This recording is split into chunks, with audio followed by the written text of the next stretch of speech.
This is the Dope Black Dad podcast. My name is Marvin Harrison. Today, I'm really excited. I get a chance to call on somebody to who I've seen online for a particular period of time. I saw a post that he wrote today around some insights that came out around BAME people in Adland. It really spiked my interest. I actually read your specific response without even reading the article, because for some reason I trust your context more than I do the actual formal article. So I just went straight and dug in. So I'd like to introduce Dino Myers-Lamptey. How are you, sir? Hi, yeah, good, thank you. How are you doing? Yeah, very good. Very, very good.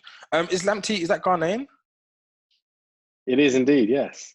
See, That's right. I It's actually know that yeah. from a football player who used to play for Hibs. I worked it What, out. Neil Empty? Yeah, the legend. Was it?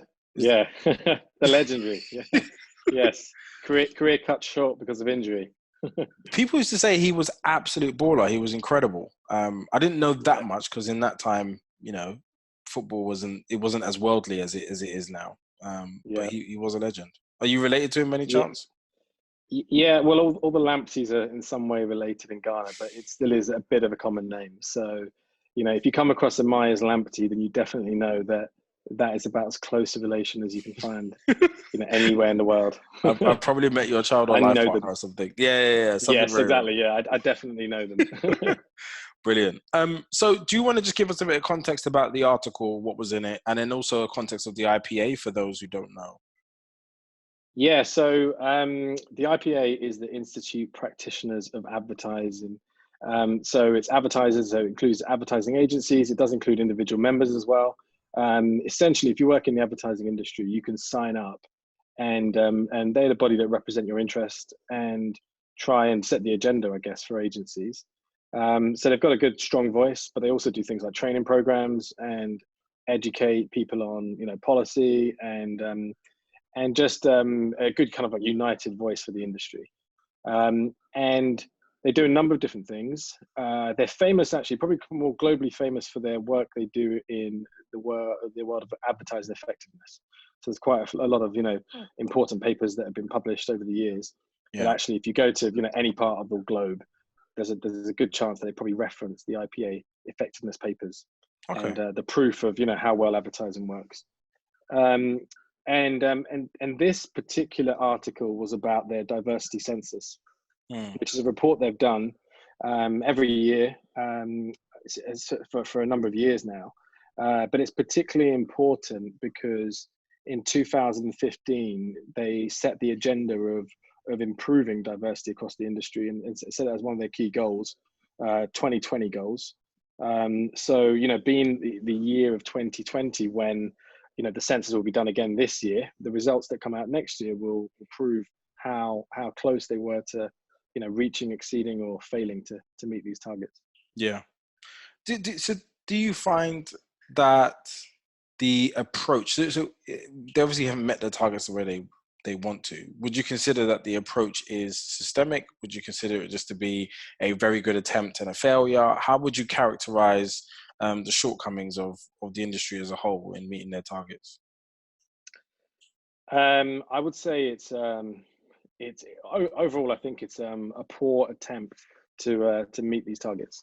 I think because while there's probably some good intentions in the industry, I don't think enough has been done. And I think that especially for an industry that talks a lot about creativity, that a lot of its success and the names above the door were built on quite diverse characters, actually, whether they were BAME or not. They a lot of the time things like even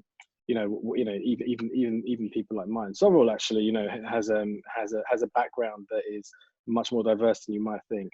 And the ad men of yesterday all have this kind of like history of arriving on the shores of whether New York or London or whatever, with a very different kind of background, a very diverse upbringing.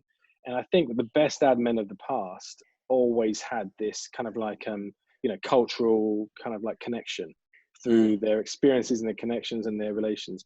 And I think that a lot of them were working in a time when the population wasn't so culturally diverse, and now it actually is. So there's an abundance of talent and differences and diverse points of views, but it's just not filtering in to the system of advertising as easily as it should do.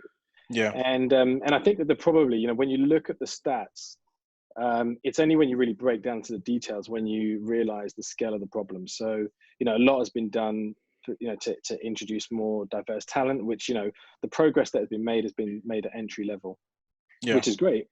But what we find though is that actually a lot of people are coming in and they're getting disillusioned with their lack of progress or lack of, opportunity or training or coaching, and therefore they're not progressing as fast as some of their peers, which is a significant problem. Because actually, when you look at the higher level, the leadership, the C-suite, the numbers are disproportionately and quite worryingly low. And actually, when we think about it, what that is not just a crisis in kind of like ethics. It's a crisis in creativity, but also a crisis in being able to understand the audiences that you're connecting with and selling to. Ultimately, advertising is a game of or an industry about persuasion, about getting products in front of people and getting people to connect and understand and buy into things. And the very first initial kind of element is really having empathy and understanding your audiences. So if you're communicating to a diverse audience, so for example in London the BAME population is close to 40%, then you want to be able to understand that nuanced audience. Well, it's not even nuanced; it's quite a large audience. You want to be able to understand them and resonate, and that's not very good if or you're not very likely to do that if your leadership team is made up with less than 5% of people that are from that background. Yeah. So you have your own agency, and you were in the heart of Adland previously. How can you tell us a bit more about your agency and what made you set it up and what role it plays in the ecosystem of agencies? Yeah. So my agency is called The Barbershop, and I describe it as a creative company because it is a little bit of a blend between an agency and a consultancy in the way we work. And a lot of the reason why we exist is through some of the frustrations that we've experienced, or I experienced while I was working in the agency side. So partly some of that is because of the lack of true collaboration with experts in their fields that might be working in other places. The other thing is about the lack of coordination between media, creative, and tech and technology, which I think the pace of the change right now means that those things need to be much closer together, work on the same page, and the need for strategy to not be siloed at all, and actually to work across many different aspects and of kind of business and media and communications. And actually, the other thing is actually a lot of agencies are governed by what I think is too much process. Once people get into certain positions, they get kind of like siloed, and that becomes them, and they get told, right, that's it. You're a very good account person. You're going to be an account person. Yes. Or or you haven't done the art course, so you can't be an art writer, an art director, so you can't do that. And I think it limits creativity ultimately. I think it limits creativity and problem solving, which is ultimately what we're trying to do.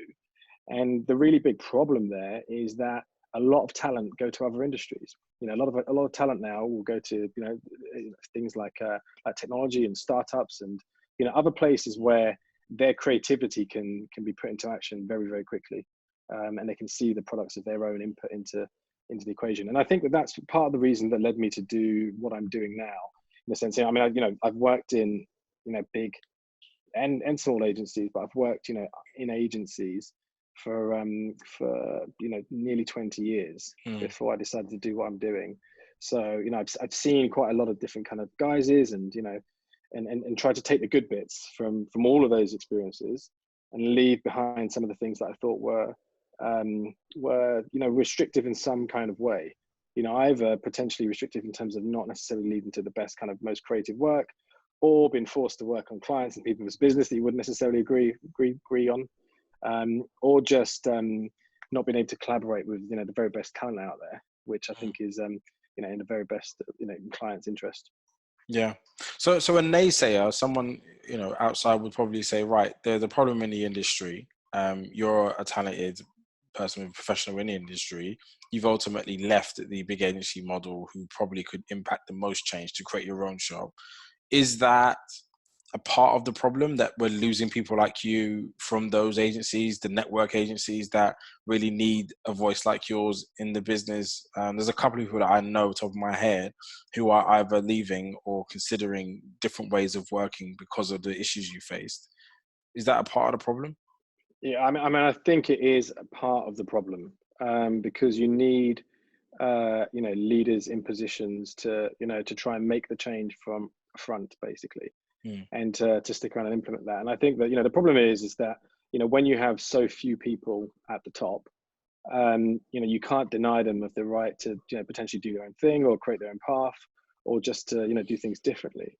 And as because for that very fact that there are so few BAME talent that get to that position, that actually the minute that one or two people leave, then suddenly the numbers have completely dwindled, and it looks like they've abandoned the ship as such. Yeah. But change has to happen in all different kinds of ways and in all different directions, really. I think that what I would say is I don't think there are enough BAME talent that actually lead and run agencies, that have actually found their own agencies. There's few, but there's not enough high profile cases. And I think that one of the things that we've realized over the years, I've worked with a number of different people in this kind of area, but one of the groups that I work with at the moment is a group called Media for All, that are trying to champion diversity in industry. And one of the things that we identified is actually there's not enough role models in senior positions that tell people that actually, yes, your path can be like this, and you can actually make success of it if you stick with it. And I think that works in both ways. That works in terms of people sitting on boards and C-suites, but it also works in terms of actually setting up your own company and doing your own thing, carving your own path, and building whatever you can build from that, and making a success of it.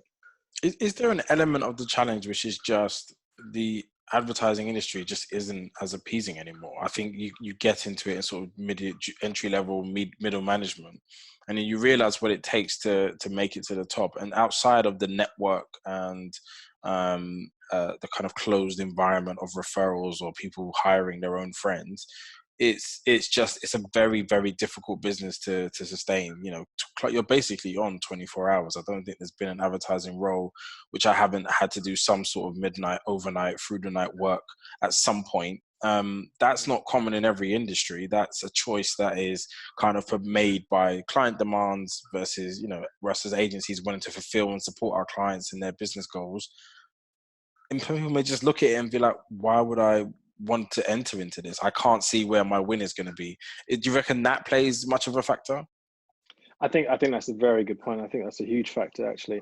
I think what you have is you have an industry that on the face of it, everyone wants to work in. It looks fun. It's quite exciting. You get to be creative, and and hopefully you get rewarded well for it. But over the years, what's happened is we've all seen kind of like Mad Men and and of the past, in a sense. The ability for individuals to rise up very, very quickly and to make their mark and to get their fame, it's taken longer and longer and longer for that to happen in the industry, because the industry is almost kind of like grown up and matured, but potentially not brought in some of the best practices from other industries that have been around for longer to be able to protect people's careers in the same way. So what happens is you get this kind of a massive talent that kind of like it's just so keen to dedicate themselves to the industry that they're willing to work to midnight, do the weekend shifts and all the rest of it, on the promise that it's going to get them to a really high place, or they're going to make their name, they'll win some awards, they'll become famous, they'll get that bigger job and all the rest of it. And actually, if you go back probably, 30 years ago, that was probably happening a bit quicker, because the industry was growing at a faster pace. So actually, yes, that could happen. They could form their own company. They could, whatever, there was a lot more independent companies for a start. So actually, if you've made your name by doing something, really, really cool and made you famous, then actually clients will come to you looking for you to work on their projects. But what's happened over the years is it's become much more governed by kind of groups that, they're even run on a global basis. And actually what that's meant is that, there's a lot more that's down to the company rather than an individual. So, talent, even though talent is the most important thing, it's been disguised a little bit as a bit of a commodity.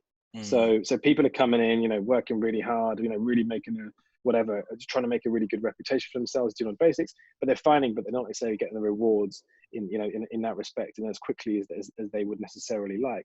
And actually, I think that, it's a shame really, because it's the lack of this kind of like maturity and development of the industry that hasn't worked out a sustainable way to get talent in, keep them really motivated and reward them in the long term. It's also a problem with the fact that actually the age of the industry is quite young relatively. And, you could attack the things like the lack of people over a certain age in the industry as well as being a bit of a flaw. Because, actually what it's relying on is the energy of young people to do those late night shifts, who haven't got those home commitments and all the rest of it, to be able to, to burn themselves for the good of that agency. And actually that's not a very kind of like smart and sustainable way of living. And it's not that, younger people come up with all the best ideas or anything like that, but it's, it's a fast moving, fast paced industry with, new technology affecting things, new media, new channels. So you have to stay on top of it, and you have to be out there, you have to be socializing, you have to be connecting and networking, which takes a lot of energy, but it doesn't mean that it's a thing just defined and restricted by age. It's just that actually there's a better way potentially of sharing the profits of the industry, and not racing to the bottom to make every client, piece of work, a very low marginal effort, which is what has been happening in recent years. It's been this kind of like competition on a global level that's meant, people will go for seek, headline kind of like revenue and turnover figures rather than decent margins that mean the staff, the team, everyone gets remunerated in the right way. Yeah. Do you think there's a part of the challenge with hitting these targets is just to do that the conversation around racial diversity is just one that nobody's comfortable having? I think when it comes to gender diversity, there seems to be a very clear conversation, a kind of universal, majority of people are comfortable with absolutely women should have equality and they should be CEO, they should be leading, they should be at C-suite level. And even with LGBT, it's like, absolutely, they're people, they are us, we are them. You should be in our organizations and feel comfortable.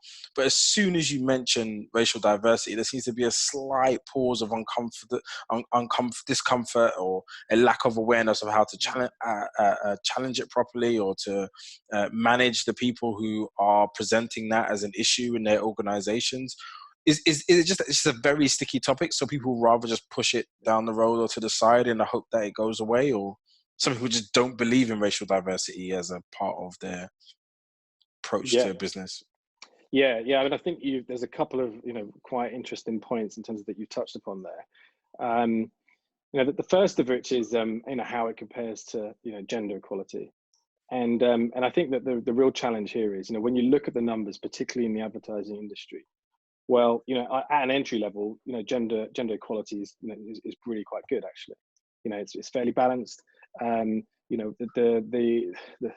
problems there actually happen with, the pay gap as people progress.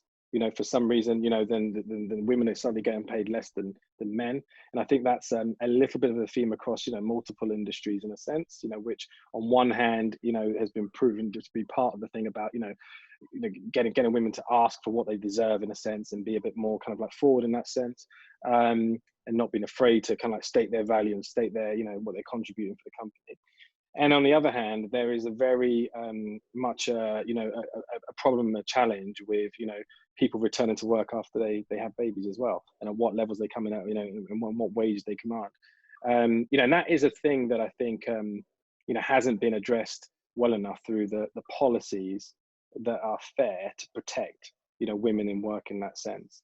And I think that, and there's also probably a lack of kind of education and belief and understanding of what someone that returns to work can really add in terms of, experience, but also efficiency potentially in terms of, what they're doing, that kind of, which I think in terms of has been underestimated in lots of ways, actually. So I think that, that by fact that, there are more women at the top table than there are BAME, but also at an entry level and throughout the company. But the fact that there are greater numbers all around, it's meant that as an issue has been said with more volume, basically, which is great, but it's been said with more volume. There's more kind of like backers in that sense, more backers at a senior level. But for the same reasons that we talk about it, we mentioned before in terms of if you look at the industry and you look at, BAME in a C-suite, and you're looking at, less than 5%, then you're looking at a tiny, a minority, really small percentage of people that are there to be able to, represent a view that's very apparent. And I think that the slight challenge with it all is people don't necessarily like talking about race, because it's a lot of the time they're so kind of disconnected with how to talk about it that they just feel uncomfortable in mentioning it. But the biggest problem is it's a bit of a turkeys voting for Christmas thing, because it's like, everyone looks around and goes, okay, how can we change their numbers, how can we do this? Well, what it means is you've got to champion individuals that are of a certain diverse background, who are BAME, and you've got to really commit to seeing them progress throughout the company. And it doesn't just mean picking a single individual, but you've got to increase the numbers overall to be able to select the best and progress the best. And what it means is you've got to give them a seat at the top table, which for too often, for too many companies or individuals, let's say, in those positions, they see it as a one in, one out kind of mechanism, when actually smarter companies will probably realize that providing you feel like you're sitting around a table with the most talented people you can have in that room, then actually what does it hurt to introduce a few more positions that can also join that group of talented people to then progress the company forward? And I think you don't get enough of that kind of thinking in being suggested and being offered. And I think that the other thing that's probably a really quite critical point about the industry specifically is that I think that a lot of people have been going on for many years. And I know people who believe this, and I've been around that table, a place like the IPA when this has been discussed, who actually do believe that the very best people, that what you should be doing is recruiting the very best people. And I don't think anyone denies that in terms of the very best people for the job. But there's a lot of people that will define that in a very singular way. So they would define that for every individual role, they've got a vision of who the very best person is for that job. So if that is whatever, an account executive at an advertising agency, then they believe that that's someone that comes from Oxford and Cambridge, for example. And that is the biggest thing to challenge in terms of what people's beliefs are about what good looks like, what good looks like, and where good can come from, and also what kind of skills and and backgrounds and you're expecting to have people to have in different positions, and what they can contribute. And it's one of those things that you should never really look at every individual position in isolation, but you should be looking at your positions that you're recruiting, your company as a whole, and look at the balance. Because at the end of the day, we work in an industry where collaboration and teamwork is such a key part of it, that if you always just recruit a certain type, then you're going to be missing a big chunk from your organization, which is going to be a massive disadvantage when you come up against stronger competition that has thought more carefully about who they're the cultural diversity of their company, basically. Yeah, I've always found it quite troubling, and obviously since becoming a hiring manager in more recent years, I've always found it troubling to be on the receiving end of you're not quite fit for us. And I think I take a lot of those messages as sort of dog whistling, and I appreciate not everybody is in doing something negative or wrong when they're saying that, but it's very difficult to separate what is it that you actually are saying, because the feedback isn't always specific. And I think it kind of creates a bit of a wall between what, as you said, what the culture is of a right fit, what you see as someone who can fulfill this role, versus actually what it really takes. And I kind of feel we haven't really broken it down. And I've seen this new wave of approach, which is more about diversity of thought, which can be defined as ultimately anything. And then that moves the conversation further away from racial minorities, although there is a implied different experience when you are of a different racial minority. Necessarily, they are looking at just opening the floodgates and saying, I want 10,000 people who follow these particular psychoneurological wavelengths, and I'm going to test you against that, and then once you hit that, that's my barometer, that's my safety net to hire this person, because that's what we need, that's where the successful candidates are. What is it, do you see a problem with that, or do you think it's important to move in towards sort of diversity of thought? I think So, you know, diversity of thought is a very real concept, but it's also a bit of a get out clause, unfortunately, for some people, because, you know, let's face it, you know, in terms of the best, most creative thinkers have very, very diverse, you know, thinking mechanism, you know, ways, methods. You know, what you're trying to do is completely flex your mind to be able to see things from lots of different points of views, to be able to find the angle of persuasion into a, you know, a customer that isn't you, you know, and really in terms of what that will do is it will probably make your instinct and your radar quite good in, you know, in spotting ideas that might work. But any you know, creative thinker is fully acknowledging the fact that there are some people, some audiences that they just don't really understand, and you know, because they haven't had those experiences, they haven't been around, you know, those different kind of cultures enough, and actually to really nail the solution, you've got to have a really in-depth understanding, a real natural understanding of that thing, and you can't just you know, whatever, call it on face value and just start to kind of like, you know, second guess what the thing is. Because what happens then is you end up coming up with very cliched, you know, advertising and thoughts and thinking, you know, things that just kind of like, you know, yeah, you know, it just touches the surface. It assumes this is a stereotype of this, and it's really quite naff ultimately, and it doesn't resonate with that audience. And so the biggest first thing is going, hang on a minute, you know, we've got large parts of the population that are, you know, that are there that we're trying to persuade. And, you know, how well do we really know those people? How well do we really know the differences, the cultural backgrounds, the differences, the nuances? And then it kind of like, you know, there's a thing about just being conscious about how you're representing those people in the work that you do as well. So there's the visual representation of those people. And I think that, you know, if you, even if you are a diverse thinker, you could be blind to some things like that, for example. You can, you know, you can have some really kind of diverse thoughts and insight in the way in which you think, but then you're blind to the representation on the screen, for example. And then you suddenly make those, you know, those massive score, those massive own goals by, you know, by approving some work, you know, like we've seen before, a number of different companies have done and brands have done, that suddenly is just once presented and aired to the nation, is taken as a massively offensive piece by, you know, by so many people. And I think that the thing about the diversity of thought is it's a very hard thing to kind of measure and prove, you know, in a sense. It's very subjective. So the problem is that, you know, is that if we go down that territory, then I think that people just tick the box about, oh yeah, but we've got lots of diverse thinkers and that's the only thing that matters. The reality is that, you know, and actually, you know, there's a really good, you know, book by Matthew Syed that's just been published as well. That's all about, you know, diverse thinking. And ultimately, on a crude level, what he's talking about is, you know, if you have 10 people that are from the same background and you get them together and you know, and try and come up with ideas, the chance of variance of those ideas is so much less than if you had, you know, 5 people from some background and 5 people from a completely different background. Yeah. You know, and yes, of course, you want these people to be equally skilled in what they do and, you know, creative and different. But, you know, you're going to get much more multiplication of options. And what creativity is about random connections, about bringing things together, about surprising people and how you've kind of like represented and told a story, to get them to take notice of something, not just ignore it because it's something they've seen 1,000 times, but go, hang on a minute, that's really interesting, the way in which they've framed that, or get you to really look at, you know, a common kind of everyday problem. And you just decrease your odds, you know, if you haven't got people from different kinds of backgrounds. You know, and yes, you know, everyone will try very hard to be diverse in their thinking, but you just, the certain areas and certain boundaries you just can't go across.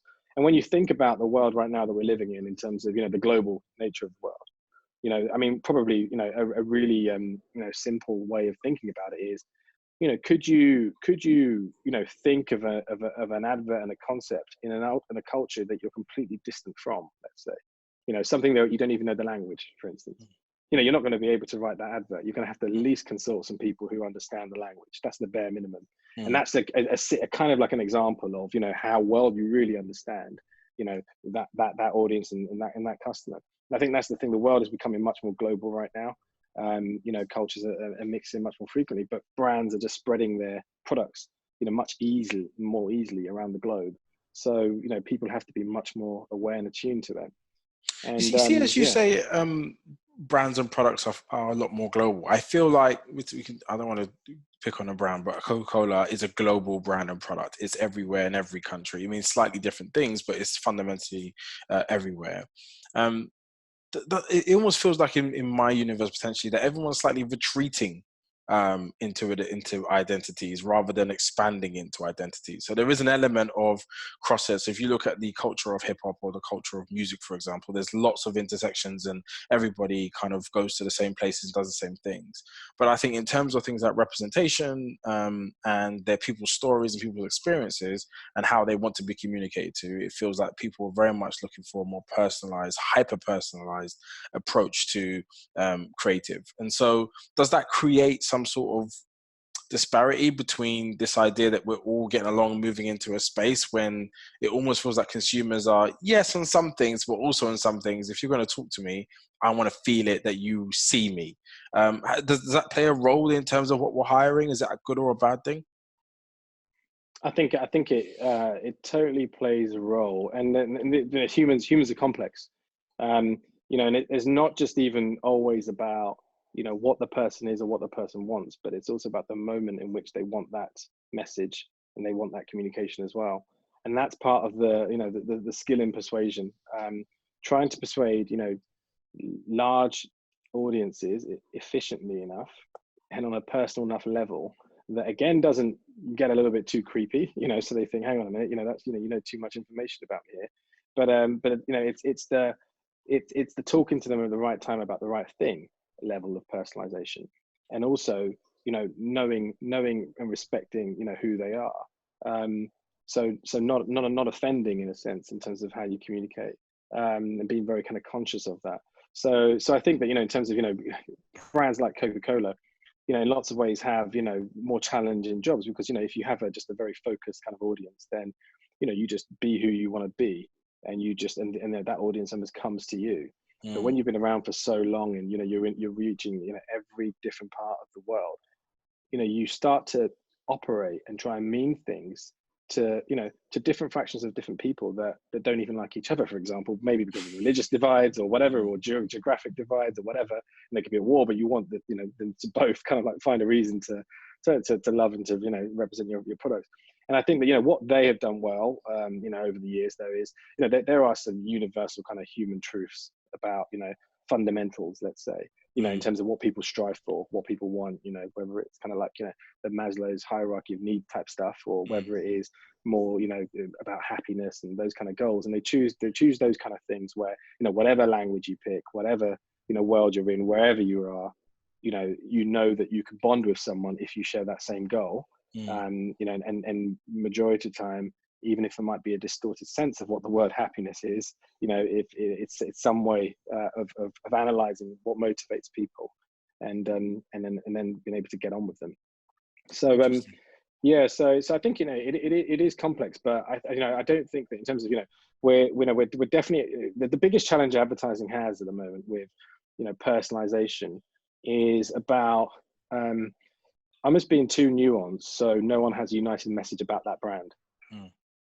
Because the most important thing is that with branding and getting your product out there, is that if you were to ask someone to define what that brand's about and what it stands for, then they have the same answer as the next person and the next person, and it's very clear. And if you don't take care and you just try and you're a bit of a chameleon brand in terms of trying to be everything to everyone, then you're never going to get that kind of consistency. And and another brand can come along and basically take your space because they just they just are clear and they mean more to more people. Yeah, I was actually going to make that my last question, but I have one more. So then what role do you believe a brand should play in the progression of us as people, or activism, or I don't want to reference Pepsi and they're handing a can out to a soldier advertising, which was pure art. Was you involved in that by any chance? Because absolutely not.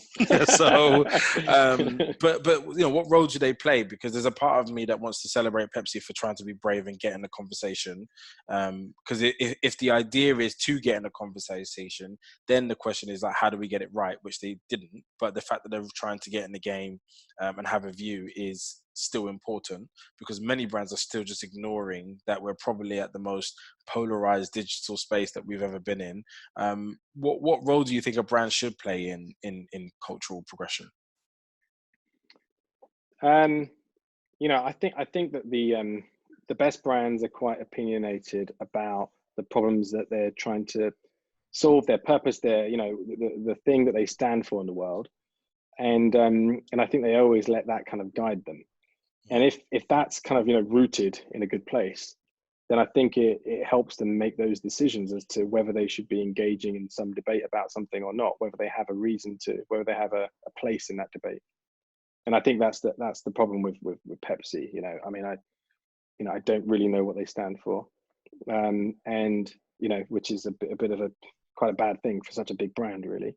Mm. And so therefore, when they suddenly jump on a very significant, meaningful moment, you're a bit like, hang on a minute, where's your track record in supporting this? No one really knows what their position is there, and also the execution of it is just completely, it was just terrible in terms of the nuances of the differences and the subtleties of it all were just didn't respect the sensitivities of the issue at all. So in your view, a complete lack of understanding. It's about having a right to play and then handling it delicately, and then in that sense having the right people in your building or in and around reviewing content and signing stuff off plays a massive role. And that's just not on agency level, that's also at brand level or CMO level, because would a CMO connected to activism have done something like that and approved it versus someone who isn't? Where does the buck stop? How high does it go? Would a brand manager or a category manager challenge a CMO on a decision that they're making in terms of the visuals that they're creating? So there's lots of political challenges in terms of getting a big idea out, and I think we've probably both been involved in some, and it is difficult, but at the same time, somebody does need to step up, because I suppose the backlash is so expensive these days. It goes viral so fast. I think Peloton did one ad, which I actually didn't think was insanely bad. I don't think it was the worst thing I've seen, but they had like $1.5 billion wiped off their valuation off the back of an ad saying that women need to work out from home, or I want that for a present or something. I think I mean, no one really knows the value of advertising until things like that happen, and they realize what a bad advert can do. And then so I guess in terms of it also shows what a good advert can do for a business. But the thing about the messages are, it's brands that haven't really got their brand values in place, and haven't really held their company to live those brand values. And those brand values have to be quite simple and quite straightforward, really. But importantly, in terms of their reason for existing, their purpose, they have to be aligned by that, and constantly train their culture to refer back to that as to what's a good and bad decision, and should they be doing this or should we be doing that. And I think the thing is, in all these cases, the one thing that you have to say in the defense of these errors in judgment, as you might call them, is often it's the process that is part of the problem as well. Taking things through lots of different departments bit by bit. Something starts as a script, and then someone else thinks about the music, someone else thinks about the casting, someone else thinks about this, rather than going, hang on a minute, getting people who have ownership of it from start to finish completely. And it's amazing in an advertising process how little things can change, and the director can come along and say, no, we're going to do this instead of that. And then suddenly, the marketing, CMO or whatever, might be sitting there thinking, this is really quite different from what I thought I signed off for. But now it's too complex to fix. It's not as straightforward as a... Exactly. It's too complex to fix. I'm trusting their judgment in this, that, and the casting or whatever else. And then suddenly, you're looking around and going, well, whose fault was that? And I think that there's some obvious things that you can do to avoid those kind of errors. One is, which is just whatever, testing your advert before you get it out there as well, and getting opinions. And sometimes you can, they can be deaf by testing of certain concepts and things like that. But that is fine if it's just a humorous ad or whatever, or it's just something surreal. But if it's something so sensitive to an issue, a community, you just don't get it out there without doing thorough testing with that community. That's the primary thing that you do. You don't just go, okay, this will be fine. It shows complete naivety. And also, you should have a company and a culture that has psychological safety. So people can step up and say, hang on a minute, that doesn't seem right. I don't think that's, the right way to do this or the right thing to say, or do you really understand this issue? And I think the biggest problem that most of these companies have, and it happens on both client side and agency side, is hierarchical structures and cultures where you've got too many people that are just there to pretty much say yes and make the thing happen that has been agreed by the management or the leadership. And everyone isn't encouraged to state their opinions and potentially, put their hand up and say, hang on a minute, I think this could be done in a better way, or this is insensitive. And I think that this is where race and culture, matters so much, because, if those topics and those issues are potentially racial ones, if you're a minority in a company, you feel like you have even less of a voice because, you might be the person that's always the only person that, that is of that background. So you feel like, okay, I said this point 3 weeks ago about this other piece of work. I don't want this to be my only shtick, in terms of every time, oh yeah, I'm the person that, has to say something. So, sometimes, these people probably even keep quiet and go, I can't keep on casting myself as the, as the one-stop shop Q&A about, all multicultural issues. So, it's, that's the wrong company environment. The wrong company environment, you need enough people in there for it not to feel like it's a thing or one person's responsibility. And you also need a culture of leadership, particularly in a creative company, because creativity comes from all different places. It comes from smashing of ideas, from challenging, from, different kind of weird kind of concepts and smashing things and, creating, new amazing things. So it needs challenge. It needs different points of views. It needs that contestation.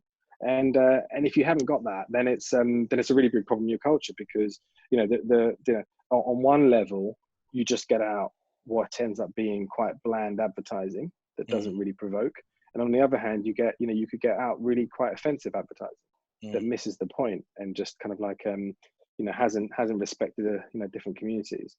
So I think that and as I said, in terms of in defense of some people, the process needs changing. I think that, a lot of companies can do better by asking for streamlined processes and teams, getting people to take real responsibility and really, asking more questions about the makeup of the people on the team, to make sure they have those understandings and sensitivities they need to work on their brand. And also they buy into the values and understand what the values are of that brand, So I think that the best examples where you see brands get it right most often is really where, the leaders, the founders or the CEOs of those companies are natural marketing people. They're naturally marketers, So they really get in terms of how, you've got to have a really kind of tight set of values and articulate it in a really, simple way so everyone can understand in terms of why you exist as a company. And and what you say yes to and what you'd say no to, and that is drummed home to the whole company and beyond, time and time and time and time again. And I think in terms of love him or hate him, that's what Jeff Bezos has done really well as Amazon all along, in terms of putting the customer first above everything, anyone and everything, and it's very clear, and it's made them very successful as a result. And that when it comes to Black Lives Matter or some other really contentious issue, they'd put it through the lens of, okay, is this improving the lives of our customers, or is it making how we service our customers better?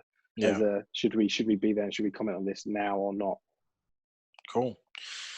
Dino, thank you so much. That's been so amazing. I really appreciate you taking the time out to take me through that. Do you want to just give everyone a very succinct wrap up on what you would say the industry should be doing next, and some key takeaways for them to move forward with, as well as where people can find you? Yeah, great. So, I wrote a piece on LinkedIn that I looked at, a few different things that I recommended for different people in the industry, depending on where they were sitting, whether they were an agency, whether they were a client, whether they were, a young, talented, creative individual. And really, I said that because I think there's a few different things, and different people and gatekeepers, even people like recruiters, have slightly different roles to play.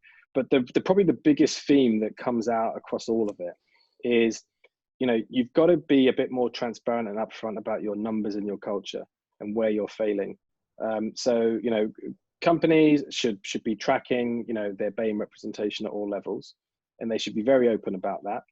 And if they realize there are blockages at certain points, then they should be getting in advice to work out, why this is happening. Is it other people, personnel problems, or is it, the structure or the inclusion that's the problem? And then they should, laser focus to try and think of those solutions. And I think that, from the other main thing is, from a talent perspective, from a talented individual perspective, I think this is the hardest thing, because you have to be very resilient in the industry. If you work in any kind of creative profession, you'll find that you have a lot of knockbacks, even if it is just in terms of, ideas being rejected.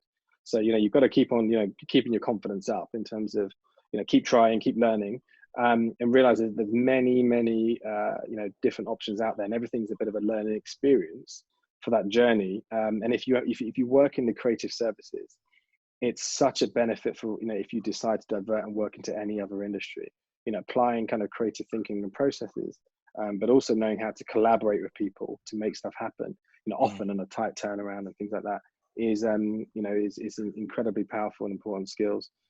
So really, I hope, the first thing I hope is that, we start, the IPA step up and just make, identity and monitoring of people's identity just a default, when you sign up to be a member of the IPA. So we don't have to keep on asking the questions. We can look into different agencies and say, right, okay, this agency is doing really well. That seems like the kind of place that I would be accepted, that I could work and progress at, and do really well at. This agency is really struggling at this level. I think I'll ignore them for a little while until they, improve those numbers. I think we've got to get those numbers out and be much open. And also, importantly as well, clients have got to do it on their side as well. Because if we look at the amount of BAME CMOs in the industry, I figure this, I don't even know what it is because I don't see reported. But in terms of, from knowledge and experience, in terms of the CMOs that I've met over the years, they are very, very few, and it's a bigger problem than there is on the advertising agency side. And I think the quickest way to a solution on the advertising agency side is if we start to change what the client looks like. Interesting. Amazing. Thank you so much. And in terms of me, in terms of anything further, I mean, so anything kind of like ethnic and diversity related, there's a few things that I'm involved in, but I would say Media for All is one thing to look up. We do things like mentoring for people and stuff like that. There's a lot of really high profile senior people that are from BAME backgrounds involved there. There's Brixton Finishing School that I'll give a shout out for as well. So anyone trying to get into an industry at an entry level, but might necessarily have had the skills, or might have come from a slightly more disadvantaged background. It's a fantastic course over summer. The recruitment for that's happening now, and actually the last applications are around about now being decided. So there's still time to get in there. And then in terms of my company itself, it's the Barbershop is the name, and we're driven by strategic minds, and we work with brands and clients that are driven by purpose or bring pleasure into the world. So that's amazing. Well, thank you, sir. Keep doing the great work, and thank you so much for taking the time out. It really means a lot. Yeah. Well, thanks for having me. Absolutely. Thank you. Great. Bye.